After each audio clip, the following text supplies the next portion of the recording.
सभी मित्रों को नमस्कार। एक बार फिर केपी एस्ट्रोलॉजी में आप सभी का स्वागत है। पूरे एक वर्ष लगभग समय बीत चुके हैं और हम लोगों ने पहली बार वीडियो जारी किया है इस साल का। इस वीडियो के साथ मैं आप लोगों को आज नए साल की हार्दिक शुभकामनाएं भी देता हूं और गणतंत्र दिवस की भी शुभकामनाएं देता हूं। मित्रों, कृष्णमूर्ति पद्धति में जितने वीडियोस थे अभी तक आपको मिले, उसमें मैंने कोशिश की थी कि आपको कृष्णमूर्ति पद्धति के सिद्धांत ठीक से समझ में आ जाएं और जो भी लोग पहले से जानते हैं या सीखते हैं उनको कुछ और जानकारियां शेयर हों। विषय को सरल बनाने के लिए पूरा भरपूर प्रयास किया गया था। अब नए साल में हम इसी विषय को और नए चीज़ों से और नए विषयों से केपी एस्ट्रोलॉजी को जोड़ रहे हैं। इसमें पहली वीडियो मैं जारी कर रहा हूँ इस बारे में कि विवाह करने से पहले कुंडली की किन किन बातों पर विचार करना चाहिए। जैसे माता पिता अपने जीवन की पूरी कमाई लगाते हैं संतान के विवाह के संबंध में, तो रिश्ता अच्छा हो और संतान भी जो है हमारी सुखी रहे, इस विषय को लेकर कुंडली का मिलान किया जाता है। कई बार कुंडली का मिलान वैदिक तरीके से करने पर कुछ त्रुटियां रह जाती हैं देखने में, जिससे वो विवाह गड़बड़ हो जाती है।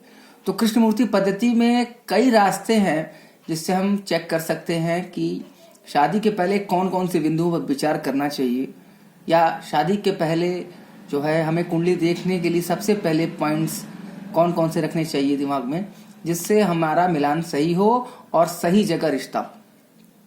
मान लीजिए आपके पास किसी की पत्री आती है या खुद की संतान की पत्री है और आप शादी के लिए कुंडली देखना चाहते हैं, कुंडली का मिलान करना चाहते हैं, तो सबसे पहला काम यह है, वैसे तो कई सारे बिंदु हैं, कई सारे पॉइंट हैं जो कि कुंडली मिलान में होते हैं, लेकिन एक उनमें से सबसे महत्वपूर्ण है कि विवाह से पहले आप चेक कर लें कि कहीं कुंडली में दो विवाह का योग तो नहीं। अगर दो विवाह का योग होगा तो जाहिर सी बात है पहला विवाह जो है किसी न किसी कारणवश संबंध टूटेगा, तलाक होने की संभावना है। तो कोई भी कुंडली आती है आपके पास मिलान के लिए, इस वीडियो के थ्रू आप उसकी जांच कर सकते हैं कैसे है। आपके सामने विवरण सारा दिया हुआ है। 6/3/1983 की पैदाइश है, 6/3/1983 और रात के 10:24 की पुरुलिया वेस्ट बंगाल की ये पैदाइश है। सारा डिटेल आपको दिया गया है। विवाह के संबंध में बात हो रही है, इसलिए 7th कस्पर सबलॉर्ड को हम देखेंगे और 7th कस्पर सबलॉर्ड हमारा मुख्य विषय है कि 7th कस्पर सबलॉर्ड ही बताएगा कि मैं क्या करना। अब चलिए आगे बढ़ते हैं इसी वीडियो में। तो ये देखिए 7th कस्पर सबलॉर्ड के लिए सबसे पहला मैं बताता हूँ। यहाँ आप देख सकते हैं कि जो बुध है वो आपका 7th कस्पर सबलॉर्ड है। इसके साथ साथ हमें दूसरे शादी के लिए चेक करना है तो 2nd हाउस को चेक करना पड़ता है। तो 2nd हाउस का 2nd कस्पर सबलॉर्ड बनता है राहु। तो बुध और राहु आप पहले नोट करेंगे। अब इसके नियम पर बात करते हैं कि दूसरी शादी का नियम होता क्या है। तो आप देखिए, मैंने इसको यहाँ पर योग दिया हुआ है, मैं आपको दिखाता हूँ। ये देखिए योग में पहला योग है, यदि 7th कस्पर सबलॉर्ड या इसका नक्षत्र लॉर्ड बुध ग्रह हो जाए, यानी 7 CSL कस्पर सबलॉर्ड और NL का मतलब है नक्षत्र लॉर्ड, बुध ग्रह हो जाए या कोई दूसरा ग्रह भी है तो द्विस्वभाव राशि में जाए, तो वहां पर ये योग बनता है। दूसरा, इसी योग के रहने से काम नहीं बनेगा, दूसरा भी योग देखना पड़ेगा, अगर है तभी दूसरी शादी होगी। अब 2nd कस्पर सबलॉर्ड यदि 7वें भाव को प्रकट करे तो दूसरी शादी होती है। अगर ये दोनों नियम साथ पे होते हैं अप्लाई, तभी वो दूसरी शादी कर सकेगा, नहीं तो उसकी दूसरी शादी नहीं होगी। बहुत सारे लोग 7th कस्पर सबलॉर्ड पर ही फोकस करते हैं, 2nd पर नहीं जाते हैं, बस यही गलती हो जाती है और ये प्रॉब्लम आती है। अब हमारी जो वीडियोस लास्ट की है उसमें आपको ये ग्रह और उनसे जुड़े भाव के विषय में सारी जानकारी दी जा चुकी है। तो हम डायरेक्ट यहाँ पर रूल की बात करेंगे। यहाँ देखिए सारे हाउसेज 9 प्लैनेट्स के आपको शेयर मैं कर रहा हूँ। ये देखिए ये सारे के सारे हाउसेज जो है वो आपको मिल जाएंगे, हर प्लैनेट के जो भी है।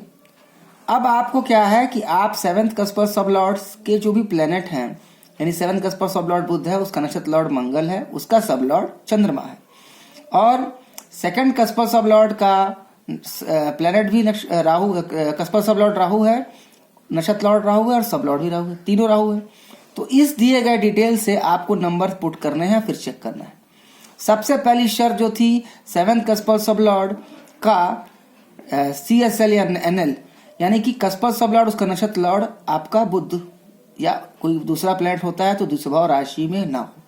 तो देखिए यहां पर बुध आ गया, यहां पर बुध आ गया, इसका मतलब सेकंड मैरिज होने के लिए ये पहली शर्त पूरी हो जाती है।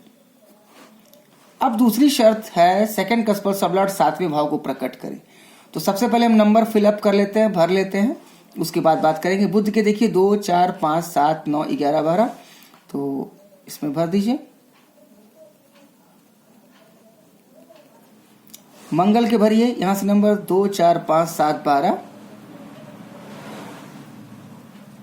चंद्रमा की भरिए 1, 4, 9, 10, 11, 12। और राहु के भरिए, राहु के लिए सब तीनों लेवल बराबर है तो तीनों लेवल के लिए 2, 4, 5, 7, 8, 9, 11 और 12, और यही सारा यहां भी आ जाएगा। ठीक है, तो पहली शर्त में बुध मिल गया आपको, कोई दिक्कत नहीं, आपको मिल गई ये डिटेल। तो बुध बता देता है सेकंड मैरिज संभावना है, लेकिन होगी ही कि नहीं ये सेकंड रूल फाइनल करेगा। यहां पर देखिए ये 7 आपको यहां मिल जाता है। 7 नंबर मिलने का मतलब है कि आपकी शादी दूसरी इस कुंडली से होगी।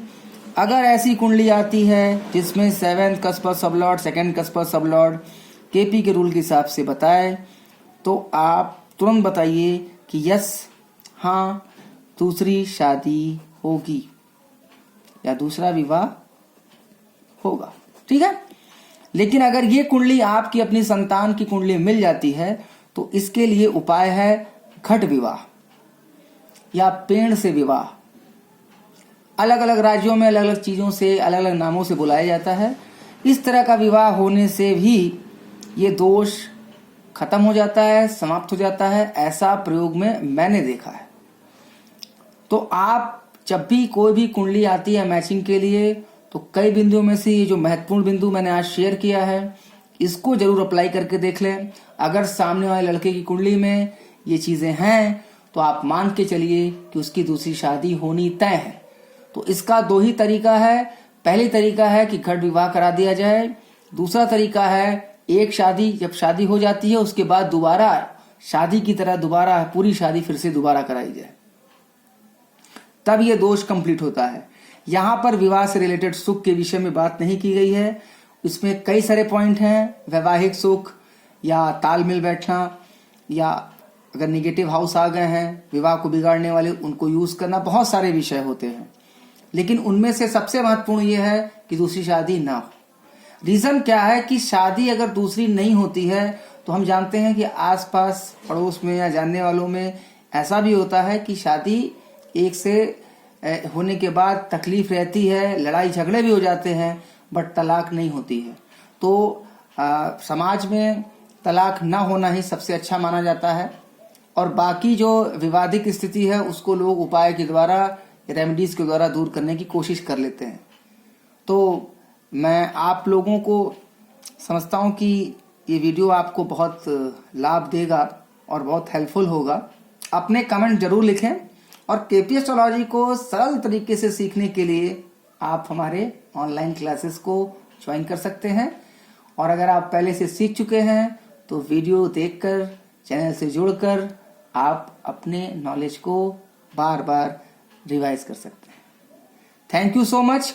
अगली बार फिर नए वीडियो साथ मिलेंगे और फिर कोई ऐसा मुद्दा, ऐसा कोई टॉपिक उठाएंगे जिससे आपको और ज्यादा नॉलेज आपके प्राप्त हो। ठीक है, आप सभी लोगों को केपी एस्ट्रोलॉजी की तरफ से धन्यवाद। Thank you.